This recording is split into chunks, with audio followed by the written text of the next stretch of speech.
Good afternoon, everybody. We start our presentation. It's called a 10-year journey, a life-changing experience. The six of us, I would like to start by introducing my team. The six of us, we spent there in the United States 10 weeks, and this experience was actually a life-changing experience for us. Would like to start on behalf of my friends by a thank you note for everybody who made this possible for us. I would like to start by thanking the Fulbright Commission in Egypt. I would like also to thank the host institution, and would like to thank the Ahmed East. Our first presenter is my friend Lobna, so the floor is hers. Hello, everybody. My name is Lobna Shawky Elkhabaty. I'm an MA, I have an MA TESOL. I teach academic writing and as a coordinator also at the Nile University, and I also teach English and IELTS at the American University in Cairo in the School of Continuing Education. Now, of course, in our trip, we had a lot of professional development workshops and lectures, and these are some of them. These were some of the lectures attended and the workshops. We had a lot, of course, but these are some of them, and my colleagues are going to continue with the others. We had interactive approaches to teaching reading and writing, and also teaching listening and speaking with Miss Sherry Leons. So we also had another one with Dr. Jion Lee, where she taught us also, she gave us a workshop about the best practices in language assessment. And another one with Dr. Kimberly Feldman, and she gave us about differentiated instruction and student engagement in the classrooms.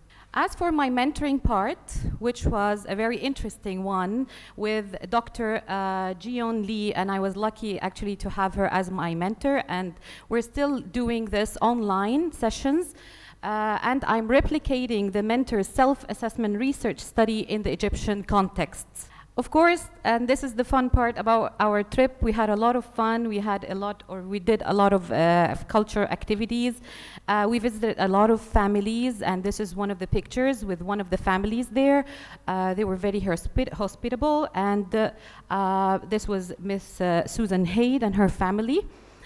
We also gave another thing, which was a presentation at the end of our visit about Egypt. We talked about Egyptian culture, traditions. We showed a lot of pictures, and it was entitled Egypt Now and Then. And this was the last picture. The last picture here is with, at the Capitol in Washington, where we had a great time in the workshop there, or the re-entry workshops, when we met a lot of people from different cohorts, from different countries, from Lebanon and Iraq, and we exchanged information about our action plans, and this was a great opportunity to meet other people from different countries. Thank you. Hi again. My name is Mowafy. I'm an assistant professor at the Department of English Language, Literature, and Simultaneous Interpretation at Al-Azhar University in Cairo. I'm going to deal with three highlights of my experience in the United States. I will deal with the workshops. Of course, we have attended many workshops, but each one of us will focus on a number of workshops that were more relevant or the most relevant to his own research interests. I would like to start by mentioning the workshop that we had on research writing and publication with Professor Sara Sayid, where we had a good idea about the importance of publications. I will recall forever the quotation that she started the workshop with, and when she said publish or perish. So it is really important for a scholar to have publication and to start at an early age actually in his academia. Another interesting workshop, it was about interdisciplinarity, and it was given to us by Professor Beverly Bickle. Also, we had another workshop on writing research proposal, and this was given to us by Professor Judy Crandall.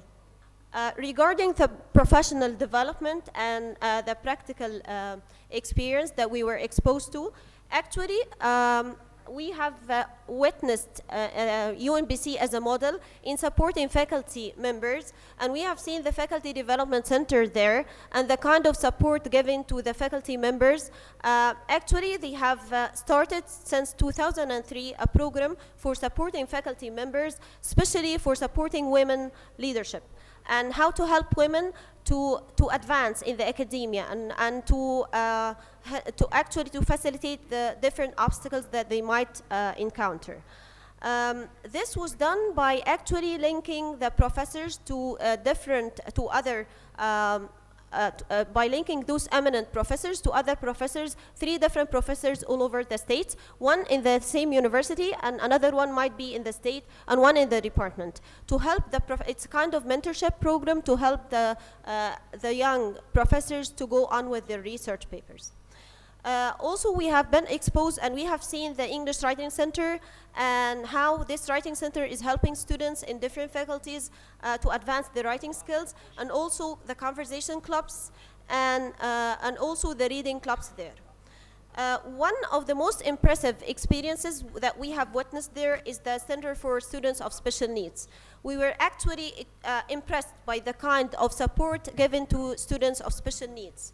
And when we observe classes, we have seen that for each student, there might be 2 sign interpreters for the same student. Okay, so this was really impressive for us, and also for the visually impaired students and so on. We have also visited the Career Center at the UNBC, and we have seen the kind of support given to the students, how to write their CVs, how to they have interviews, mock interviews to practice, so that the students would practice what they will encounter in the real life.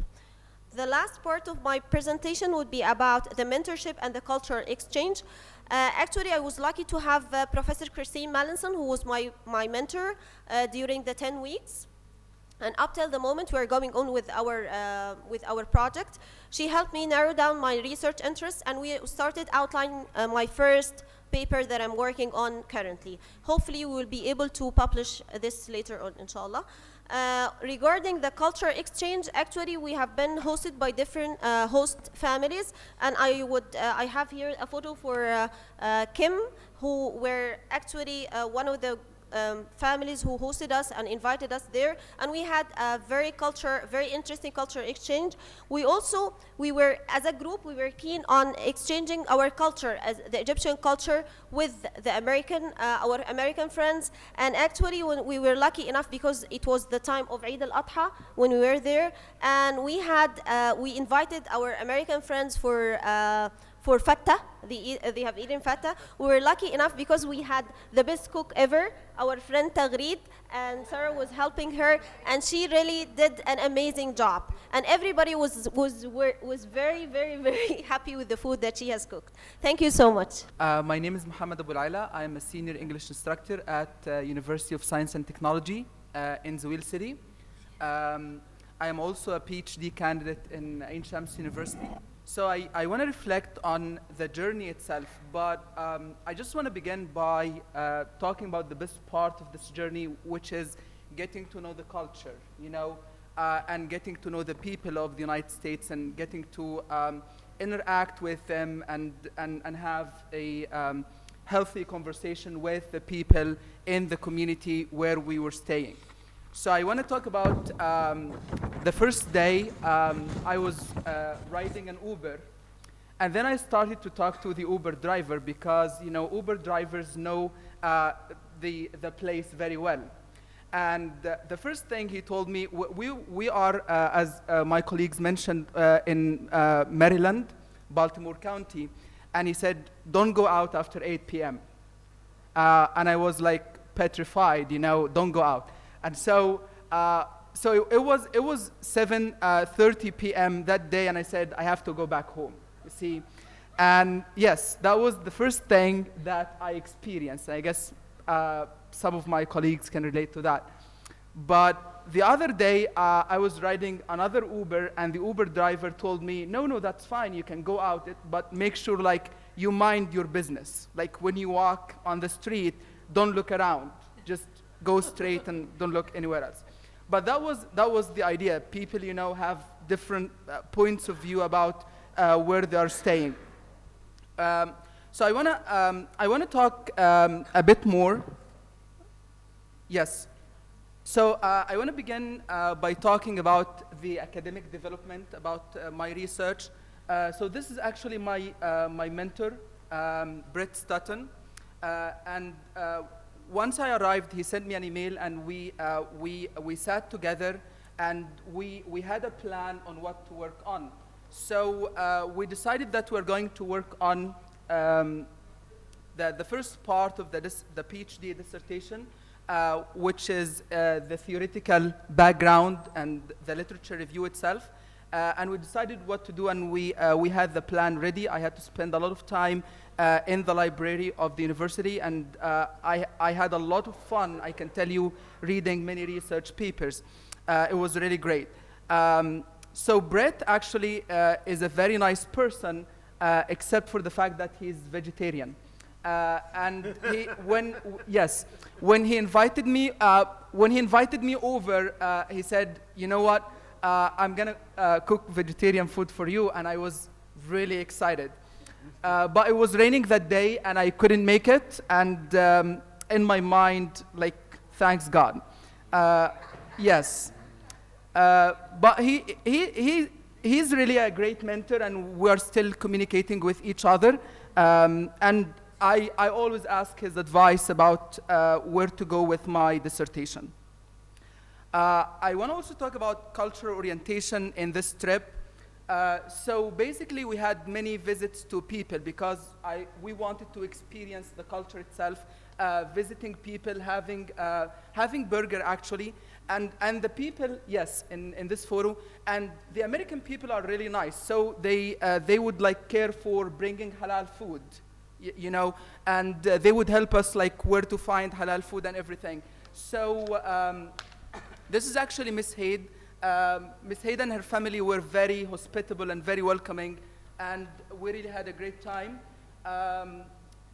Another time we went to the park, and we enjoyed talking to each other.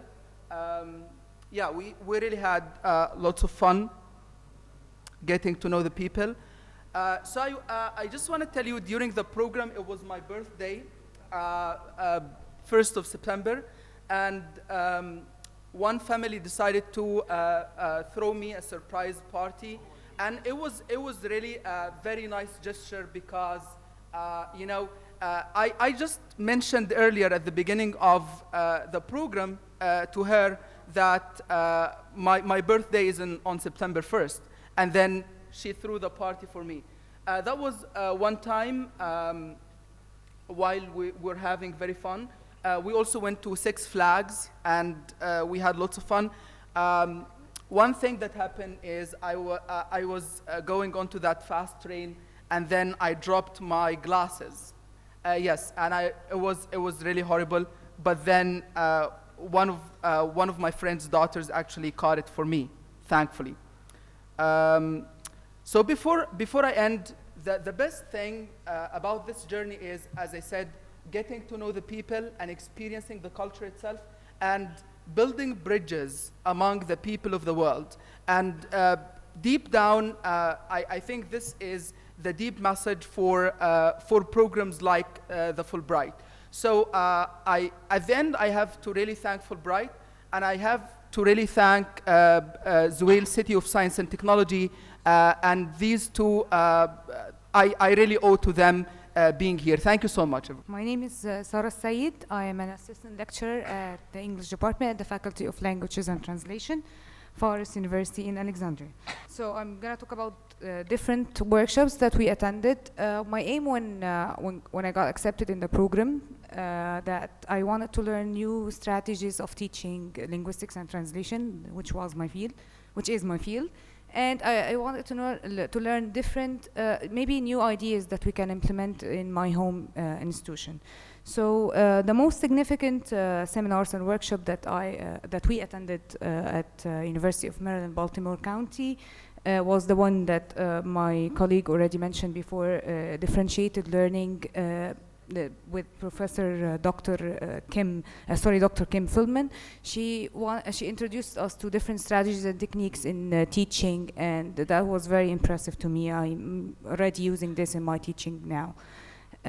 Also, I'm very interested in community service and how we can give back to our community. So when attending a workshop by Shriver Center, which is a center that is, I think that's the only center in Maryland which is concerned with community service.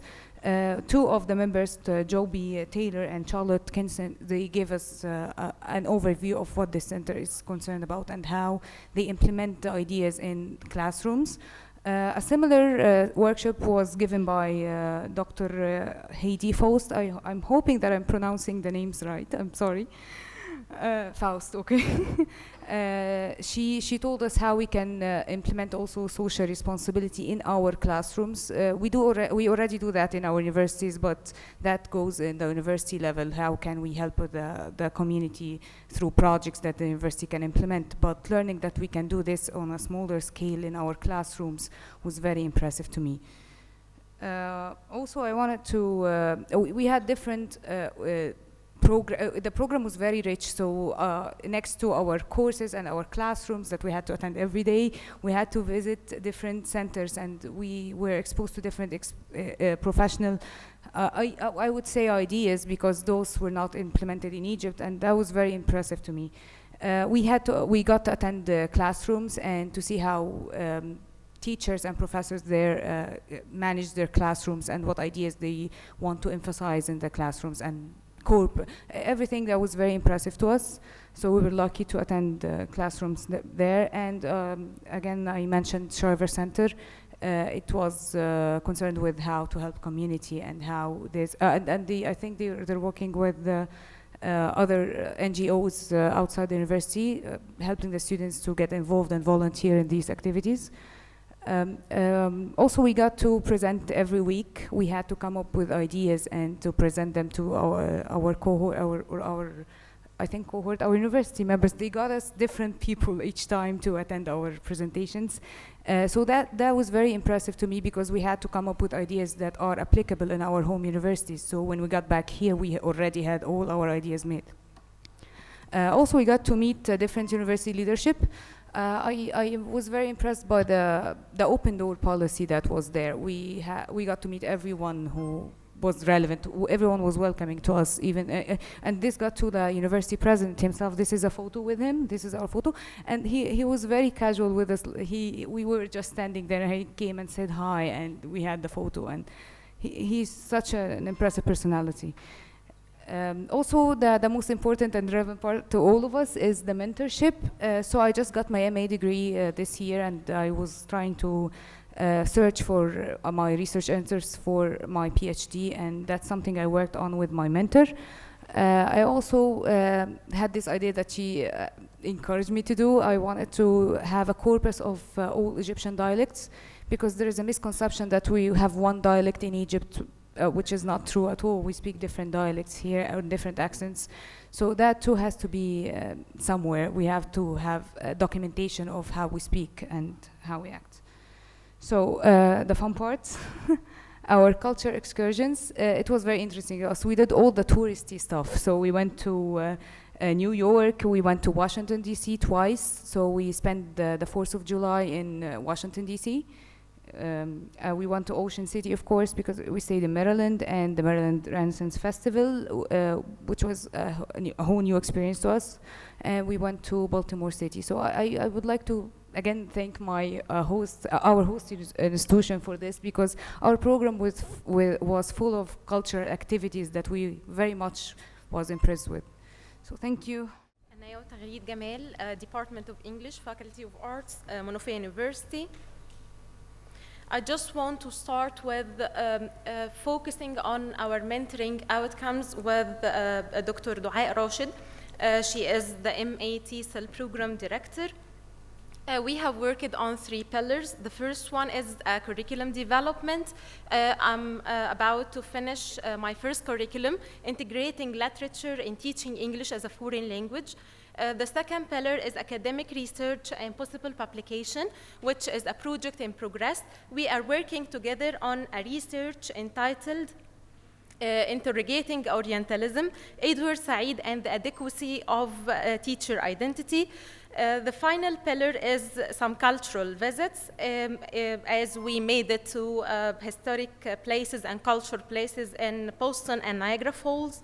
And for the part of our faculty development, I have worked on a professional leadership project for our faculty development center, and I'm happy to have Professor Osama Madani, the Dean of the Faculty of Arts, Menoufia University, and the media counselor there, who has announced that Menoufia University is inaugurating its faculty development center next month, so mission accomplished.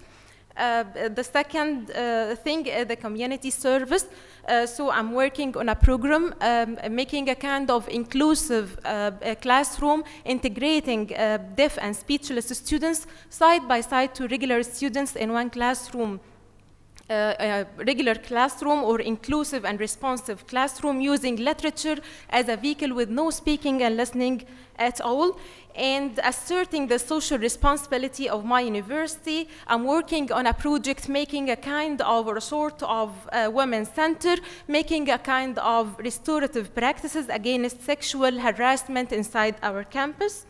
And finally, I couldn't forget our historic and cultural visits to old cities like Annapolis and old Elkhabaty city, and having a kind of a very American style, making or doing hiking in Patapsco Park, one of our places, one of the places in our neighborhood, and having a good experience in Baltimore County where we lived. And now the floor is Yara Zidan. Hello, everybody. My name is Yara Zidan. I'm an assistant lecturer of linguistics at MSA University. I'm particularly very happy to see Dr. Walid ElHamam. He was my professor 12 years ago when I was a freshman. He was my drama professor. So I just want to say thanks to you. I'm very excited to be here today to talk about my experience with the linguistics cohort at UMBC. I had the same mentor as Taghrid did. I had Dr. Dorothea Rauchen. She was my mentor. And during my stage, we actually worked together on having some sort of an academic plan to work on. The academic plan was to develop an interdisciplinary interest in forensic linguistics. I'm currently a doctoral student at Cairo University doing my PhD dissertation. So she was kind of very kind and helpful in terms of getting all my thoughts and works together on a research topic. Also, we worked on helping me submit a research article. So I'm halfway there. And we had so many cultural activities. Me and Taghrid and Dr. Joa, we went to many places, including Niagara Falls and having a great trip to Boston. We had a road trip that was full of adventures. In terms of the workshops, now all my colleagues gave an overview of what we've accomplished there in terms of the developmental workshops, but 2 prominent workshops which spoke to me the most. One was on the language variation by Dr. Christine Melanson, and the other workshop was on bilingualism by Dr. Sara Sayid. Now, these 2 workshops were very important to me because I realized how the US value heritage languages, which is contrary to a lot of people's expectation, with a lot of influx of immigrants to the US. They also value their L1 and their heritage languages. So I was very much impressed of preserving this cultural and linguistic diversity. And it actually kind of triggered a question to me that we don't only, where there is a misconception, as Sarah said, that we all spoke the same Arabic. Of course, this is by and large untrue, that we have so many dialects of Arabic. And I would go even far to the extent of saying that Egyptian Arabic is a language, not a dialect. Very controversial, but I do believe so. Also, there are a lot of, unfortunately, dissipating languages that are kind of dying in Egypt because unfortunately those speakers of those communities, they have to integrate within speaking Arabic. So among these languages, for example, like Nubian and Coptic now it's used solely only for religious purposes inside the churches. And Nubian, a lot of the Nubian, they had to forego their L1 and they have to speak mainly Arabic because this is the language of instruction in schools. So I was kind of vexed by this idea that we only have to speak Arabic. And what I wanted to do is maybe, of course, I know that this might be not feasible at the time being, but at least like have some sort of a plan to have a center of applied linguistics of heritage languages in Egypt. Another 2 visits or 2 tours that we had off campus, off of UMBC, one was the Esperanza Center and the other was Refugees Youth Project. Now both of these projects, as their names suggest, they were education and learning initiatives for refugees inside the United States. Now again, what's very impressive about those 2 tours, that what I learned is that these students who are being enrolled in these programs, they're not being asked whatsoever about their legal status in the US. So these 2 organizations, they offer education and learning to refugees, and they don't ask about whether they're here in the United States legally or not. So that was, for me, again, very impressive. And again, it struck me the most because in Egypt, we tend to have the belief that we don't have refugees, and we do have refugees. Another misconception is that we tend to think of most of the refugees being of Arabic-speaking countries. Now, when I did a bit of research, what I learned is that we have about 4.5 million refugees from African countries who cannot speak Arabic. So again, I thought that we should as well have some sort of learning and education initiatives for these refugees to integrate within the society, to provide them with learning and education opportunities that unfortunately they're not going to be able to have because of not having maybe a legal status in Egypt. The final part was a very memorable visit for me. It was Dr. Christopher Rakes, and unlike Mohamed, I very much enjoyed his visit because he's a vegan.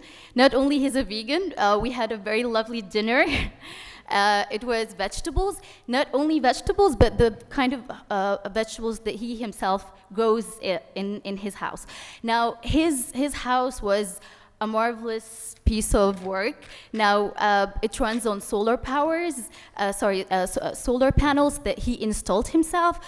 He basically have his own garden, and he got all types of vegetation that he grows himself. And it's basically, you go inside his house and you figure out that he works like, I don't know, a factory inside. Everything that he does, he basically did by himself from scratch. I was very much impressed by his visit. This is the kind of example which I never thought I'd be acquainted with, be someone who's socially responsible, someone who's very passionate about what he does.